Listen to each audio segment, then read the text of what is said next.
বুকটা হঠাৎ অতিমাত্রায় কেঁপে উঠেছে। মাথার ভেতর সবটা বুঝে নিতে গিয়েই সে ঘেমে গেল। নিঃশ্বাস ভারী হয়ে বেরিয়ে আসছে, যেন ফুসফুসের ভেতর বাতাস ঢুকছে না ঠিক মতো। আতঙ্ক, অনাকাঙ্ক্ষিত দৃশ্য দেখার অস্থিরতা সব একসঙ্গে গলা চেপে ধরো তাকে। জানালার একপাশের দেয়ালে পিঠ ঠেকিয়ে বুকে হাত চেপে ধরে সে গাঢ় শ্বাস নিতে লাগলো। নিজেকে সামলাতে চেষ্টা করলো। মাত্র 2 সেকেন্ড। ঠিক তখনই আবার কানে এলো সেই শব্দ, শ্রেয়সীর ক্ষীণ আর্তচিৎকার। এইবার আর দাঁড়ালো না সারা, এক মুহূর্তও না। হতভম্ব, ভাঙাচোরা আর ভেতর থেকে নড়ে যাওয়া মনটা নিয়ে সে দৌড়ে উপরে উঠে গেল। 5 মিনিটের ব্যবধানে ফিরে আসে।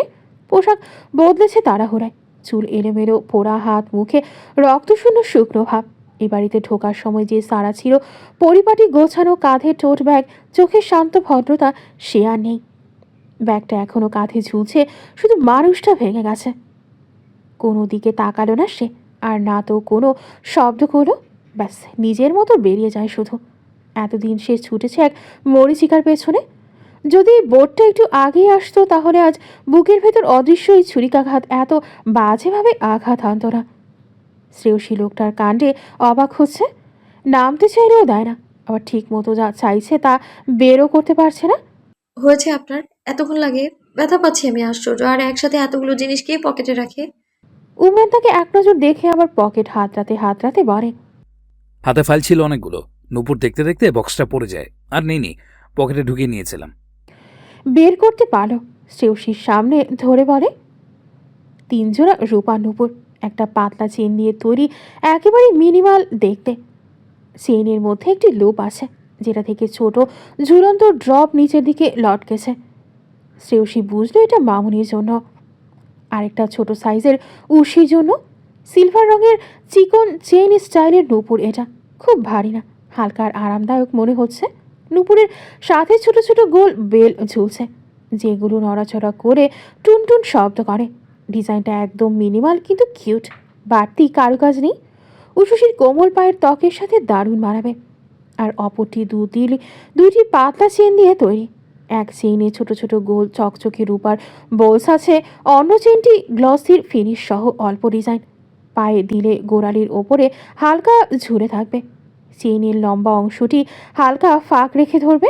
শ্রেয়সীর দেখেই ওটা পছন্দ হলো। সে উৎফুল্ল নয়নে দেখে একটা হাতে নেয়। মেয়েকে তার জন্য আনা জোড়া নেড়ে শব্দ করে দেখায় পেছন ফিরে। উশি, মাম্মা দেখো তো, টুংটুং কি বাজে এখানে? উষসী খেলনা রেখে মনোযোগী চোখ তুলে তাকায়। শ্রেয়সী তাকে উদ্দেশ্য করে সুন্দর মতো দেখাবে, তার আগে গেট দিয়ে সারাকে বেরিয়ে যেতে দেখলো ওখান থেকে। আরে সারা না ওটা? কোথায় যাচ্ছে মেয়েটা? মাথা উঁচিয়ে এক নজর তাকিয়ে সুবিধা করতে পারল না। উমরানের কোল থেকে নেমে যেতে চাইল, কিন্তু সে আটকে নেয়। চলে গেছে ও, আর আসবে না কোনোদিন। ওকে নিয়ে এত ভাবতে হবে না তোমার। মানে হঠাৎ চলে গেল কেন? আমি তো ভাবলাম আরো কিছুদিন থেকে যাবে, আজই চলে গেল। অবাক হতো তার কণ্ঠে। সারা এত তাড়াতাড়ি চলে যাবে ভাবেনি সে। হ্যাঁ, চলে গেছে। আর কোনোদিন এ বাড়ি মুখো হবে বলে মনে হয় না। ভালোই হয়েছে, তুমি উঠে পাশে বসো তো। নূপুর দুটো কেমন লাগছে দেখি পায়। বলেই তাকে পাশে বসিয়ে দিল নামিয়ে। শ্রেয়সী তখনও বিস্মিত। সারা আর এ বাড়িতে আসবে না, এটা কিভাবে বলছে লোকটা? কি বলছেন? ও আসবে না আপনাকে কে জানালো? আর হঠাৎ কি হলো ওর বুঝতেই তো পারছি না আমি। কেমন দৌড়ে গেল মনে হচ্ছে, দেখেন। বিরক্তি উমানের কণ্ঠে। শ্রেয়সীর এক পা করে নিয়ে নূপুর পরিয়ে দিচ্ছে। সে ওটা টেনে নেয়। রাখুন তো নূপুর। আমাকে কি, কি হয়েছে সবটা বলুন। আপনাকে দেখে অসুস্থ ভেবেছিলাম তখন। এখন মনে হচ্ছে ঠিক আছেন আপনি। আমি যখন বাইরে ছিলাম তখন ওই মেয়েটা ভেতরে ছিল আপনার সাথে, তাই না? ও কিছু করেছে? মিথ্যে বলবেন না। উমরান উত্তর দেওয়ার আগেই নিজে অধৈর্য হয়ে আবার বলে, আমি এই জন্যই আপনাকে এক মুহূর্তের জন্য একা ছাড়তে চাইনি। গেটের বাইরে বের হয়ে আবার চুপি চুপি ভেতরে এসেছেন আমার চোখে ফাঁকি দিয়ে। আর আমি আপনার জন্য অপেক্ষা করছিলাম। আমায় খুঁজে নিতে পারেননি আপনি? অবুঝ এক অভিযোগ তার কণ্ঠে। কত সময় ধরে ছিলেন বাড়িতে ওর সাথে একা? এ ওসি পাপা, আপনাকে ও কিছু বলেছে? কথা বলতে চেয়েছে আপনার সাথে? আপনি বলেছেন ওর সাথে কথা? আর কি কি হয়েছে? আপনি অমন কেন করছিলেন? ও হঠাৎ চলে কেন গেল? বলুন আমায় সবটা। উমরানের শার্ট আঁকড়ে অধৈর্য হয়ে জানতে চাইল শ্রেয়সী।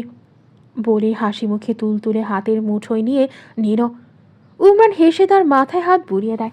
শ্রেয়সী পাপার কাছ থেকে নুপুর জোড়া নিয়ে আবার বাবা শব্দ তুলে খেলনার কাছে চলে গেল। ওটা নিয়ে হেসে খেলে শব্দ করতে থাকে। ওয়াও! উমরান এক নজর তাকিয়ে হাত থেকে একটা নুপুর হামাগুড়ি দিয়ে কাছে চলে আসা মেয়ের হাতে তুলে দেয়। সে একটা নতুন শব্দ শিখেছে, কিছু দেখলেই খুব সুন্দরভাবে বিস্মিত কণ্ঠে ওয়াও বলে ওঠে। নুপুর জোড়া দেখেও মেয়ে চলে যেতেই শ্রেয়সীর দিকে নজর ফেলে চাইল মনোযোগ দিয়ে। সূর্যের কমলা আলো উকি দিচ্ছে শ্রেয়সীর পেছনে। উমরানের চোখ সেই আলোর বিপরীতে কিছুটা কুঁচকে আছে। ওর কথা বাদ দাও না, তুমি এত কিসের চিন্তা ওকে নিয়ে? তেমন কিছু হয়নি। বাড়িতে শুধু ও উপস্থিত ছিল বলেই তোমাকে ফোন দিচ্ছিলাম। কয়েকবার ডেকেছেও, সাড়া দাওনি, তাই রেগে গিয়েছিলাম। শ্রেয়সীর চোখে তখনও সন্দেহ। তাহলে ও কেন চলে গেল ওভাবে? আর সামনে কখনো আসবে না এটা কি করে বলছেন আপনি? বলছি কারণ একটু আগে আমাদের ইন্টিমেট হতে দেখে ক্যারেক্টারলস মেয়েটা কষ্ট পেয়েছে। নাক ছিটকে নির্বিকারে বলে সে। কি? কিসের ইন্টি? সংকোচে থেমে বলে। মানে কি দেখেছে ও? একটু আগে আমার কোলে বসেছিলে না, পকেটে নুপুর ছিল বলে ব্যথায় শব্দ করছিলে। শ্রেয়সীর পায়ে অন্য নুপুরটাও পরিয়ে হুক লাগাতে লাগাতে বলে। বেয়াদব মেয়েটা আমাদের পেছনে জানলার ওপাশে দাঁড়িয়ে দাঁড়িয়ে ওসব শুনেছে, ভেবেছে আমরা। সে থামল। হুক লাগিয়ে মনোযোগ দিয়ে তাকে শুনতে থাকা শ্রেয়সীর দিকে তাকায়। আগ্রহী চোখ দুটোতে নজর ফেলে ঠোঁটের কোণে ক্ষীণ হাসি টানে। তার কানের কাছে মুখ নিয়ে পুরুষালী কণ্ঠে ফিস ফিস করে বলে। ভেবেছে আমরা ওসব করছি এখানে। ওই যে আমার কোলে ওভাবে বসেছিলে, পকেটে নুপুর থাকায় নড়ে চড়ে ওসব বের করাতে তুমিও নড়ে উঠেছিলে, ব্যথা পাচ্ছিলে। ওসব পেছন থেকে দেখে নষ্ট মনের বেটা ভেবেছে উই আর হ্যাভিং ওইসব ওপেনলি, তাই সরাসরি এসব দেখে কষ্ট পেয়ে ভেগেছে। হতভম্ব শ্রেয়সী চোখ দুটো খিচে বন্ধ করে নিয়েছে এসব শুনে। গায়ে কাটা দিচ্ছে। উমরানের গলার পেছনে রাখা হাতটা অজান্তে ওখানে দেবে যায়। হায় তবা, কি বিচ্ছিরি কাণ্ড! আপনি সারা আমাদের দেখেছে জানলেন কি করে? আর আমায় বলতে পারতেন তো। কত এম্বারেসিং একটা ঘটনা! ছি। ইম্বারেসিং আমাদের জন্য না, ওর জন্য হবে।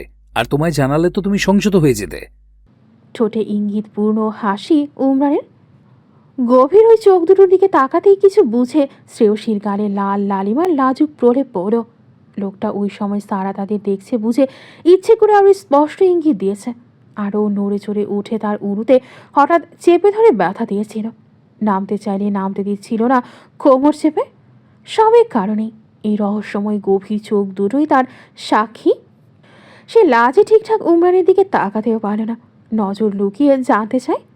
ও যে এখানে দাঁড়িয়ে ছিল তা জানলেন কি করে? বললেন না তো। শ্রেয়সীর পায়ের নুপুর দেখতে দেখতে হঠাৎ এক পা হাতে নিয়ে কিছুটা তোলে ওমরান। নিজেও অল্প ঝুঁকে একটা চুমু দিল সেথায়। পরপর বলে। তোমার বর সামরিক বাহিনীর সদস্য শ্রেয়সী নেওয়াজ, চোখের প্রতিবিম্বেও শত্রুপক্ষের অবস্থান বোঝার ক্ষমতা তার আছে। শ্রেয়সী সহজ হয়। তার পাশে বসে হাত জড়িয়ে কাঁধে মাথা রাখলে সুন্দর এক অনুভূতিতে। এই সুন্দর বিকেল, চোখে কমলা রঙা রোদের ঝিলিক। সে আর তার ব্যক্তিগত পুরুষটি পাশাপাশি। সামনে তার দুটো বাচ্চা, উষসী পুই খেলছে বাচ্চা দুটো। আর বসন্তের একসময় সেই অল্পে শীতল হাওয়া, যার আলো আর গন্ধে বসন্তের আভাস শুরু হয়ে গেছে। সে কাঁধে মাথা রেখে বাগানের দিকে চোখ রেখে বলে। দেখুন, হাওয়ার সুরেরা বলছে বসন্ত আসছে। হাওয়ায় সুরেরা বলছে তুমি এসেছ। শ্রেয়সী অল্প করে মাথা তুলে শান্ত কণ্ঠের পুরুষটার দিকে তাকালো। মেয়ে তার পাপার করে চলে এসেছে। উমান উষসীর পায়েও পরিয়ে দিল নুপুর জোড়া। সে ভীষণ খুশি। নৌলেই পায়ে ঝুনঝুন শব্দ হচ্ছে যে। খিলখিল করে হাসছে পা নাড়াতে নাড়াতে। উমরান সেই তুলতুলে এক পা তুলে মোলায়েম পাতায় গভীর চুমো খেল। একটাতে দিয়েছে তাই পাপার রাজকন্যা, অপরটাও তুলে নিয়েছে। ওখানেও চুমু লাগবে তার। পাপ্পা ইত্তা আপা আদা। হেসে উঠল দুজনে। উমরান সেই পায়ের পাতাতেও চুমু এঁকে নাকে নাক ঘষে দিল। দিয়েছি আমার প্রিন্সেসের পায়ে চুমো, মিষ্টি একটা চুমো। তুমি দাও আম্মা, পাপা গালে। বলতে দেরি, কিন্তু উষসীর পাপার গালে চুমু দিতে দেরি নেই। আপ্পা বলে বেশ টেনে শব্দ করে দিল সে। শ্রেয়সী দুজনকে দেখতে দেখতে হঠাৎ চোখ মুখ কুচকে ক্ষীণ কণ্ঠে বলে।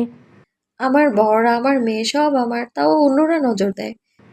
কাঁধে মাথা রেখে আনমনা কণ্ঠ তার। উমরান মেয়ের হাত স্বীয় গালে লাগিয়ে নজর ফিরিয়ে তাকায়। নজর টিকা লাগিয়ে দিও, আর নজর দেবে না। এবার থেকে তাই দেব। আমার দুবার বিয়ে করা বর তাও ভাগ বসাতে চায়। নিজে নিজেই বলছে সে। তার নামে সিল করা ব্যক্তিগত পুরুষ, তাও কেন এমন করবে? দুবার বিয়ের কথা ভাবতেই অকস্মাৎ তাকে বিচলিত দেখালো। মেজর, ওই যে রিসোর্টে বিয়ে হয়েছিল, আমি তো তখন মৌরি ছিলাম। দ্বিতীয়বার কি মৌরির সাথে বিয়ে হলো আপনার? উমরানকে অল্প ভ্রু কুচকাতে দেখা যায়। মৌরির সাথে বিয়ে হবে কেন? তোমাকেই বিয়ে করেছি আমি। কিন্তু আমি যে তখন মৌরি ছিলাম, কাজী সাহেব কি মৌরি সওদাগর নামে বিয়ে পড়ায়নি? বিচলিত কণ্ঠ তার। উমরান তাকে ঘাবড়াতে মানা করে।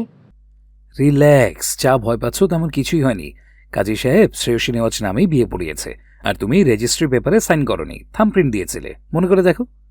শ্রেয়সীর একটু ভাবতেই মনে পড়ল, আসলে সে কোনো সাইন করেনি, আঙুলের ছাপ দিয়েছিল সই করার জায়গায়। যাক, ভালোই হলো, তার চিন্তা কমল। মৌরির সাথে বিয়ে হয়নি, তার সাথেই হয়েছে তার স্বামীর বিয়ে। ও আচ্ছা, মৌরির সাথে হয়নি, তার মানে আমি আপনার একমাত্র বউ। নিশ্চিত কণ্ঠ তার। থেমে ফের বলে, আপনি জানেন, আমি এবার বাড়িতে মৌরির ছবি দেখেছি। মেয়েটা খুব সুন্দর। তাই? কিভাবে দেখলে? আপুর ফোনে ওদের অনেক ছবি, সব দেখেছি বসে বসে। ইস, খুব সুন্দর, মায়াবী দেখতে মেয়েটা। কিভাবে পারলো এমন অসময়ে সবাইকে ছেড়ে চলে যেতে?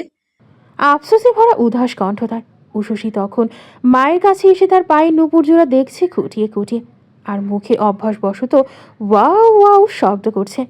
উমরান শ্রেয়সীর মাথাটা নিজের কোলে নিয়ে শুয়ে দেয় সন্তর্পণে, চুলের ভাঁজে হাত গড়িয়ে বলে, মানুষের আয়ুষ্কাল আগে থেকে নির্ধারিত, এভাবে ওভাবে ওর চলে যাওয়ারই ছিল।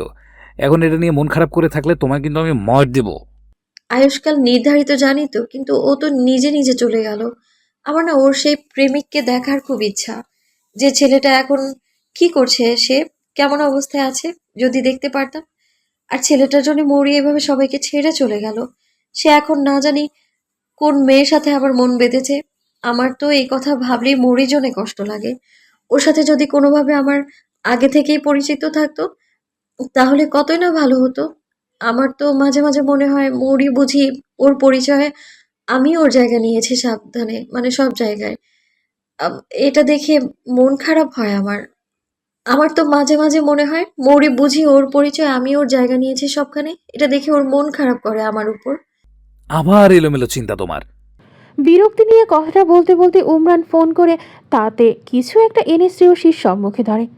শ্রেয়সী ওতে নজর ফেলল কোনো একটা ভিডিও, কিন্তু ভিডিওতে দৃশ্যমান মানবটিকে দেখে সে কোনো কথাবার্তা ছাড়া নাক ছিটকে ওঠে।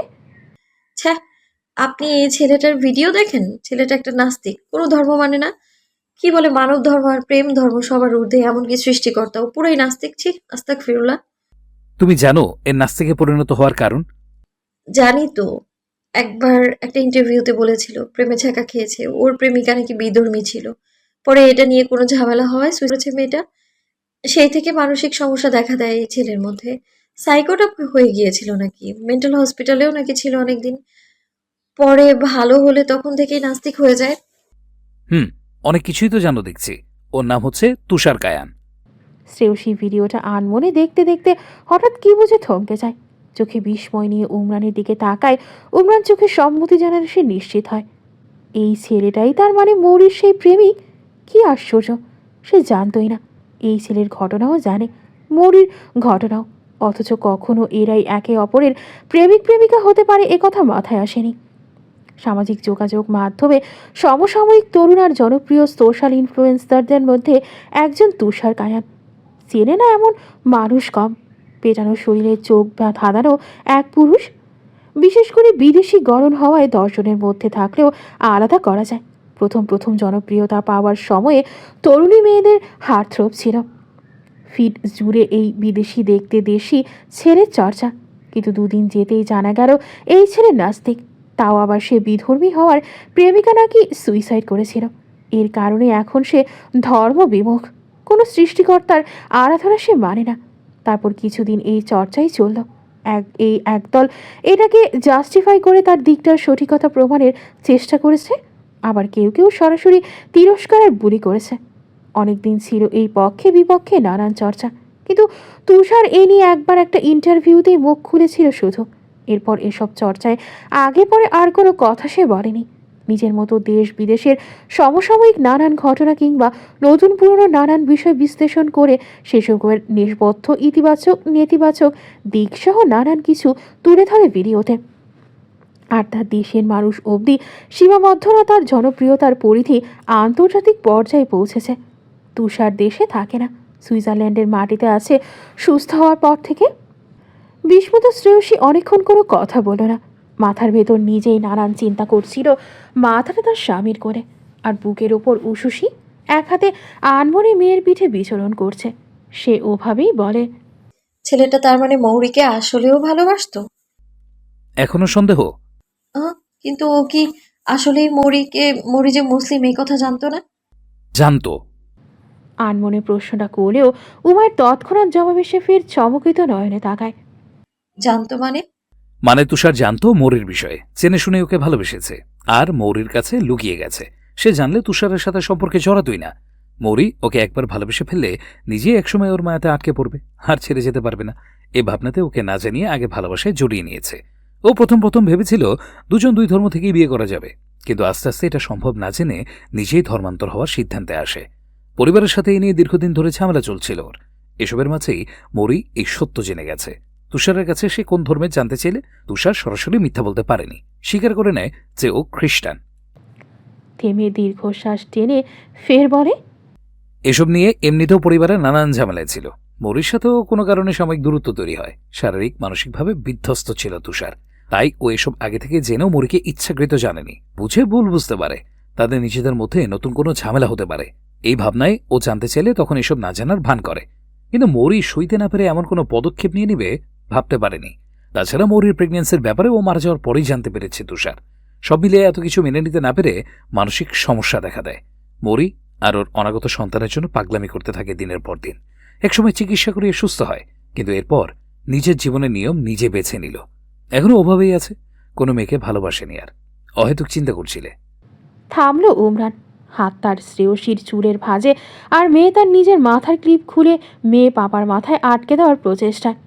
শ্রেয়সী অনুদ্দেশে তাকিয়ে মনোযোগ দিয়ে কথাগুলো শুনতে শুনতে আনমনে এক ফোঁটা অশ্রু বিসর্জন দিল।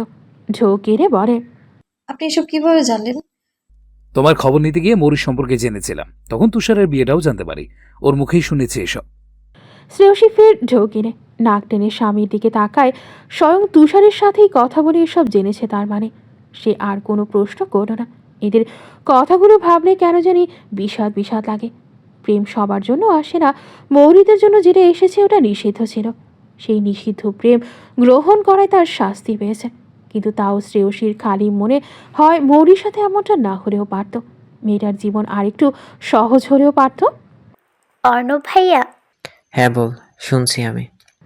চাপা সর্দার, তোমার জন্য তুর্নার বল লিখে খোদাই করা একটা আংটি বানিয়েছি, কিন্তু এটা কিভাবে তোমার কাছে পৌঁছাবো? তুমি তো আসবে একেবারে ঈদের ছুটিতে, ততদিন আমার চিহ্ন ছাড়া থাকবে। বলতে বলতে উজ্জ্বল কিশোরী মুখটা তমসায় ছেয়ে গেল। এটা বলার জন্য ফোন করেছিস? আমি এখন ল্যাবে আছি, ল্যাব শেষ করে ফোন দিচ্ছি, কেমন? অর্ণব বলল নিচু গলায়, গলার স্বরটা ইচ্ছে করেই চেপে রাখা, কারণ চারপাশে নিস্তব্ধতা আর এক ধরনের নিয়ন্ত্রিত ব্যস্ততা। সে তখন অ্যানাটমি ল্যাবে, সাদা অ্যাপ্রন পরা কয়েকজন স্টুডেন্ট স্টিলের টেবিল ঘিরে দাঁড়িয়ে। ফরমালিনের তীব্র গন্ধ বাতাসে ভাসছে, চোখে নাকে হালকা জ্বালা ধরানো সেই পরিচিত গন্ধ। দেয়ালের ঘড়ির কাঁটা ধীরে ধীরে ঠিকঠিক করছে। মাঝে মাঝে স্যার এর এক মনোযোগী কণ্ঠের নির্দেশনা ভেসে আসছে। সে সবার পেছনে খুব সাবধানে নিম্নস্বরে কথা বলছে বাড়ির রেখে আসা কিশোরী বউয়ের সাথে। শোন, আমি ওটা কোরিয়ার করে পাঠানো শিখিয়ে দিব তোকে, এত চিন্তা করতে হবে না। এখন রাখ, ল্যাব শেষ করে আমি ফোন দেব। কিন্তু আমি যে চুরি করে আম্মুর ফোন নিয়ে এসেছি, তুমি ফোন দিলে তো সবাই কথা বলবে আমি ছাড়া। তুনার অনিশ্চিত কণ্ঠের বিপরীতে অর্ণব এক নজর সামনে নির্দেশনারত স্যারের দিকে তাকিয়ে ঠোঁট চিপে হেসে বলে, কেন, আগে যেভাবে অন্যদের থেকে কেড়ে নিতি ওভাবে নিবি আর কি? দূর, আমার লজ্জা লাগবে না এখন? লাজুক কণ্ঠ তার। অর্ণব না চাইতেও ঠোঁট চিপে অল্প হেসে ওঠে। পাশের এক বন্ধু হঠাৎ লুকিয়ে ফোন বের করে তার ছবি তুলে নিল। অর্ণব ল্যাবে দাঁড়িয়ে চুপি চুপি বউয়ের সাথে কথা বলছে। চোরের প্রমাণ রাখা লাগবে না একটা? সে চোখ রাঙিয়ে ফোন নামিয়ে নিতে ইশারা করে। বন্ধুরা পাত্তা দিল কিনা সন্দেহ। চোখ সরিয়ে কারো পেছনে ঠিক করে আড়াল হয়ে তরুণার উদ্দেশ্যে নিম্ন কণ্ঠে বলে, সেদিন না লজ্জা ভাঙিয়ে এলো, এখনো এত লজ্জা? লাগবে না, এখন তোমার বর তুমি। মিনমিন করে বলে সে। অর্ণব না চাইতেও ফের ঠোঁট টিপে হাসল। ভ্রু উঁচিয়ে নির্দেশনারত স্যারের দিকে সতর্ক দৃষ্টি রেখে বলে, বর ছাড়া অন্য কারোর সামনে লজ্জা পর মানে বুঝেছিস? আমার বউয়ের লাজুক চেহারা শুধু আমি দেখব। ওপাশে তরুণার গালে যে আবারও রক্তিম আভা এসেছে তা সে বুঝল। চোখে হাসে সে। এখন রাখছি, আমি কল দিলেই মিনময়কে দিয়ে তোর কাছে পাঠাবো ফোন। আচ্ছা, এখন রাখো তাহলে। লাজ লুকিয়ে বলল সে। শোন, সে কান হতে ফোন নামাতে গিয়ে আবার অর্ণবের কণ্ঠ পেয়ে থামল। হ্যাঁ বলো। অর্ণবের বউ পড়াশোনা ঠিক মতো করছে? সেই ফিসফিস কণ্ঠের বিপরীতে কিছুপল থেমে তরুণা ফিসফিসিয়ে জবাব দিল, করছো। খাবার দাবার ঠিক মতো খাচ্ছে? খাচ্ছে। বড়দের সব কথা শুনছে? হুম। অর্ণবের বউকে বলবি অর্ণব তাকে ভালোবাসে। কানে কথাটা বেজে কয়েক সেকেন্ড গড়ালো। ওপাশে অর্ণব এখনও আছে। তরুণার শ্বাস প্রশ্বাসের গতি মনোযোগ দিয়ে শুনে তার বুকের কম্পন বোঝার চেষ্টায় সে। তরুণার সময় পর গাঢ় শ্বাস টেনে এদিক ওদিক তাকিয়ে দৈবাত বলে ওঠে, বলবো না, তুমি গিয়ে জানাও তাকে। আমায় তুর্নার বর বলেছিল যেন কারো প্রেম ভালোবাসা বিষয়ক আলোচনায় আগ্রহ না দেখায় কখনো। তাই তুমি নিজে গিয়ে জানাও। চুপ করে ফোন কেটে দিল সে গড় করে কথা করে বলে। ফোন কেটে ওটা বুকে নিয়ে গভীর শ্বাস টানে। ঠোঁট চেপে হাসলে সামনে। রক্তিম গালটা সদ্য প্রেমে পড়া কিশোরীর মনের রঙিন তাজা আবেগের প্রতিচ্ছবি। অর্ণবের সাথে স্বাভাবিকভাবে কথা বলতে যে কত বেগ পোহাতে হয় তরুণাকে, সে তার বর অর্ণব কি কখনো জানতে পারবে? তরুণার যখন অর্ণব ভাইয়ার তাকে গালে চুমু দেওয়া সেই দৃশ্যটা মনে পড়ে, তাকে কানে ফিসফিস করে প্রথমবার ভালোবাসি বলার দৃশ্যটা মনে পড়ে, সে নির্জীব হয়ে সুধায় শুয়ে থাকার সময় তার উপর ঝুঁকে নিক্ষেপ করা সেই মাতাল দৃষ্টির কথা মনে পড়ে। গাটা যেন শিরশিরিয়ে ওঠে এখনো। বুকটা লুপঢুপ শব্দ করে লাফিয়ে ওঠে। রাতে ঘুমাতে গিয়ে অর্ণব ভাইয়ার কথা মনে আসছে যখন সারা রাত পেটে প্রজাপতিরা ঘুরঘুর করে, বিছানায় এদিক ওদিক করে কাটাতে হয়, তখন তার ভাবনার ওই মানুষটা অর্ণব ভাইয়া, তার অর্ণব ভাইয়া। এ কথাটা ভেবে নিজেকে কোথাও লুকিয়ে ফেলতে মন চায়। অর্ণব ফোন কেটে ল্যাবে মনোযোগ দিল বন্ধুদের ইশারা ইঙ্গিতে করা হাসি ঠাট্টা উপেক্ষা করে। তরুণা বহু কষ্টে স্বাভাবিকভাবে তার সাথে কথা বলে। এ কথা তার চেয়ে ভালো আর কেউ জানে না, তাই একটু ছাড় দিতে ঘুরিয়ে ফিরিয়ে ভালোবাসার কথা জানান দিচ্ছিল। কিন্তু যত লাজুকি হয়ে যাক, বউ তার দিন শেষে ইচ্ছে পাকায় ভেবেই স্যারের নির্দেশনা শুনতে শুনতে হেসে ফেলল সে। তরুণা মায়ের ফোনটা চুপিসারে গিয়ে সোফায় রেখে আসলো। তবে রান্নাঘর থেকে তার মা দেখে নিয়েছে। নজর লুকিয়ে দৌড়ে চলে আসে সে। তার মা ভ্রু উঁচিয়ে কোনা চোখে মেয়ের কাণ্ড দেখে। পরক্ষণে আপন মনে হালকা হেসে কাজে মন দিল। পাশে বড় যাওয়া আছে। অর্ণবের মায়ের মলিন চেহারায় না চাইতেও হাসি ফোটে কিশোরী মেয়েটার কাণ্ডে। তবে ভালো লাগে মেয়েটা তার পুত্রবধূ কথাটা ভাবলে। তরুণা অন্তত সারা জীবন তাদের কাছেই থাকবে, এর থেকে স্বস্তির আর কি হতে পারে? অর্ণবের সাথে তরুণার আগের মতো তেমন কথা হয় না। তরুণা যে কোনো কারণে হুটহাট ফোন দেওয়া কমিয়ে দিয়েছে। সম্পর্ক বদলে যাওয়ায় দ্বিধা সংকোচ এসেছে তাতে, কিন্তু কখন একটু কথা বলতে পারবে সে আগ্রহে মুখিয়ে থাকে তার অবচেতন মন। তবে অর্ণব বাড়িতে ফোন দিলেও তার সাথে কথা বলে খুব মেপে মেপে। কথোপকথন কতটুকু হলে তার তৃষ্ণা কিছুটা নিবারণ হবে, সাথে তরুণাও তাকে নিয়ে ভাববে। আবার পড়াশোনায়ও বড় প্রভাব আসবে না, সবটা বুঝে চলতে হয় তার। তাহুরা চৌধুরী আর অরিউলা চৌধুরী বিয়ে বাড়ি থেকে ফিরে আসার পর সব ঠিকঠাকভাবে চলল। শ্রেয়সীর বুকের দুধ ফিরবে কিনা এখনও তার নিশ্চয়তা নেই, তবে ডাক্তারের পরামর্শ আর তাদের চেষ্টা দুটোই চলছে। তার স্মৃতি সম্পূর্ণ ফেরেনি, তবে কিছু বিষয় এখনও সঠিকভাবে মাথায় আসে না। অনেক কিছুই ঘোলাটে তার মস্তিষ্কে। ডাক্তার বলেছে শ্রেয়সীকে তার জন্ম আর বেড়ে ওঠার স্থানে নিয়ে গেলে ওখানে কিছুদিন সময় কাটালে স্মৃতিশক্তি নিখুঁত হয়ে ফেরার সম্ভাবনা আছে। আর অবশ্যই কাছের মানুষগুলো পাশে থাকতে হবে। সামনে রমজান, উমরানের ছুটিও আর বেশি দিন নেই। ডাক্তারের পরামর্শ মাথায় রেখে শেষ দিনগুলো উশুসী আর শ্রেয়সী সমেত উমরানের বান্দরবনে গিয়ে কাটারও সিদ্ধান্ত নেওয়া হয়েছে। উমাইরার পরিবার এবারে ঈদে দেশে কাটিয়ে তবেই ফিরবে। তারা বিয়ে সম্পূর্ণরূপে উপভোগ করছে, সাথে এত বছর পর দেশে আসায় আত্মীয় স্বজনদের সাথে দেখা, সময় কাটানো আর ঘুরে বেড়ানো তো আছেই। শ্রেয়সীরা উমরানের ছুটি শেষ হওয়ার আগেই সময়টুকু সিদ্ধান্ত অনুযায়ী বান্দরবনেই কাটাচ্ছে। ছুটি শেষ হলে তার মা মেয়ে ফুলবাড়ি ফিরে যাবে। মায়ের জন্মস্থান ঘুরে বেড়ালো উষসী। এতদিন বাবার শহর দেখেছে, এখন দেখছে মায়ের শহর। শ্রেয়সীকে এতদিন পর পেয়ে আশ্রমে ক্যাম্পে যেন উৎসব লেগেছে। বাচ্চাদের জন্য নানান উপহার এনেছে, সাথে তাদের আনন্দের শেষ নেই। আশ্রমের কোনায় কোনায় সেই পুরনো আমেজ, তবে আনন্দ ফুর্তির মধ্যে সদস্য বেড়েছে। সাথে শ্রেয়সীকে টপকে এখন প্রধান আকর্ষণে পরিণত হয়েছে ছোট্ট উষসী। পুইও যেন নিজের সেই সর্বপ্রথম হওয়া নীরে ফিরে কিছুটা চাঙ্গা হলো। নেওয়াজ কুটিরেই থাকছে তারা। শ্রেয়সী তার পুরনো বান্ধবীদের সাথে দেখা করেছে সময় সুযোগ ঠিক করে। কারও বিয়ে হয়নি এখনও, পড়াশোনা করছে তারা। শ্রেয়সীর স্বামী সন্তান সহ পরিপূর্ণ সংসার দেখে সে কি হাপের দেশ তাদের। জীবন যুদ্ধে পিছিয়ে গেছে নাকি তারা? বিকেলের নরম আলোয় নেওয়াজ কুঠিরের বাইরে দাঁড়িয়ে থাকা বিশাল গাছটার ডাল থেকে ঝুলে থাকা দোলনায় মেয়েকে কোলে নিয়ে দুলতে দুলতে সেসব ভাবনাতেই আপন মনে হাসছিল সে। পা দুটো কখনো মাটিতে ছুঁয়ে আবার ছন্দে ছন্দে দোলনায় ভেসে উঠছে। দোলের তালে তার ঘন চুলগুলো হাওয়ার সঙ্গে মিশে উঠছে, কখনো গালে এসে লাগে, কখনো ঘাড় ছুঁয়ে সরে যায়। গায়ে তার সাদার উপর আকাশি রঙা ফ্লোরাল প্রিন্ট আর বার্ড হাতার কার্ড উন্মুক্ত গোল জামা, যার তার গলা আর কাঁধের কোমলতা ও নারীত্বকে স্পষ্ট ফুটিয়ে তুলেছে। মাথার পেছনে আকাশি রঙা আকাশের কাপড়ের তৈরি বড় ফুল দিয়ে বানানো একটি ক্লিপ আলতো করে চুলে আটকে দেওয়া করে উষসী। তার গায়েও ঠিক একই রঙের পোশাক, মাথায় মিলিয়ে দেওয়া হেয়ার ব্যান্ড। দূর থেকে দেখলে মনে হবে কোনো হুড়পরি তার রাজকন্যাকে কোলে নিয়ে পরীর রাজ্যের দোলনায় দুলছে। সময়ের ব্যবধানে শ্রেয়সীর বাগানের ফুল গাছগুলো আরও বড় হয়েছে, ফুলে ফুলে ভরে উঠেছে। চারপাশটাও যেন জানান দিচ্ছে এটা এক ফুলকন্যার রাজ্য। এক হাতে দোলনার রশি ধরে অন্য হাতে মেয়েকে আগলে রেখেছে সে। দোলনায় চড়তে চড়তে উষসী আনন্দে চেঁচিয়ে উঠল। সেই শব্দে বিকেলের বাতাসও কেমন হাসছে যেন। শ্রেয়সীও তাকে আবারও আগলে নেয়, কণ্ঠে মায়ের আদুরে গর্ব মিশিয়ে বলে, মাম্মা, তোমাকে আর তোমার পাপাকে পেয়ে শুনলাম আমি জীবন যুদ্ধে অনেক এগিয়ে গেছি। এখন একজন বিজয়ী যোদ্ধাকে কি উপহার দেওয়া যায়? মাম্মা বিজয়ী, উপহার দাও দেখি মাম্মাকে। উষসী কোনো জবাব দেয় না, চোখ মুখ কুঁচকে দোলনায় দোল উপভোগ করতেই ব্যস্ত সে। পুইও আছে, ফুলের বাগানে এদিক ওদিক উঠছে সে। উষসী ছোট ছোট হাতে তালি দিতে দিতে ভাঙা ভাঙা শব্দে বলে, বাবা, আম্মা, দুয়ালু, আলু। শ্রেয়সী হেসে ওঠে।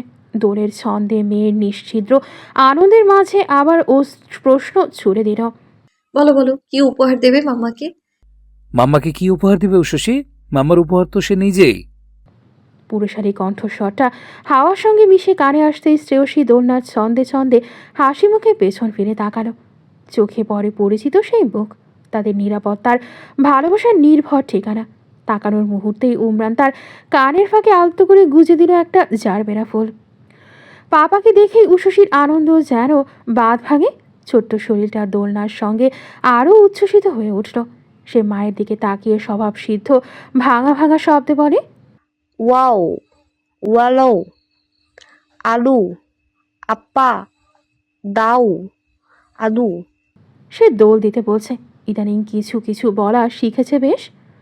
পেছন থেকে দোলনার রশিতে হালকা চাপ দিতে দিতে ওমরান বলে, এত জোরে না মাম্মা, ঠান্ডা লেগে যাবে তোমার। দোলনার গতি একটু কমে আসে, তবু শ্রেয়সীর চোখে মুখে সেই ভাসমান সুখ।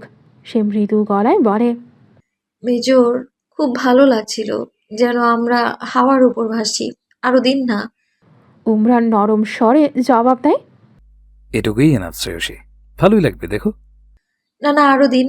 আপনার হাওয়ায় উড়তে ভালো লাগে না? আমার তো খুব ভালো লাগছে। আমরা উড়বো, হাওয়ায় ভাসবো। আরো দিন। শিশুসুলভ আবদার আর মুগ্ধতা একসাথে মেশানো তার কণ্ঠে। উমরান সংযত হাতে দোলনার গতি একটু বাড়ালো। দোল খেয়ে সামনে পা খেয়ে আবার ফিরে আসলো তারা। গলায় গভীরতার কণ্ঠে প্রেম মেখে উমরান তার কথার বিপরীতে বলে, কে বলেছে হাওয়াদের আমার ভালো লাগে না? আমার কাছে ধরিত্রীর প্রতিটি বাতাস, প্রতিটি হাওয়া শ্রেয়সী শ্রেয়সী লাগে, যেন সে এসে আমায় ছুঁয়ে ছুঁয়ে যায় প্রতিবার। শ্রেয়সীর ঠোঁট ফাঁক করে মেয়েটি হাসি ঝরে পড়ে। সেই হাসিতে যেন মুক্ত ঝিনিক, গাছের পাতায় দোলনার কাঠে আর বিকেলের আলোয় চারপাশটাও কেমন করে ওঠে সেই সুরেলা হাসিতে। মাকে হাসতে দেখে উষসীয় মাথা উঁচু করে খিলখিলিয়ে ওঠে। এক হাতে সে শক্ত করে দোলনার রশি আঁকড়ে ধরেছে, অন্য হাতে মায়ের জামা খামছে ধরেছে। পুই অদূরে বাগানে এদিক ওদিক উঠছে, কণ্ঠে নিঃশস্য সুর তোলে। স্বামীর কথার উত্তরে দুলতে থাকা শ্রেয়সী হাসি জারি রেখে মেয়েকে আরও আগলে নেয়, গলায় আবদারের মিশিয়ে আওয়াজ তুলে পড়ে, তাহলে দিন, আরো দোল দিন মেজর। আমি হাওয়ায় ভাসবো, হাওয়ার সুরে ভেসে আপনার কাছে যাব, আপনাকে ছুঁয়ে দেব, অনুভব করবেন আপনি আমায়। সমাপ্ত।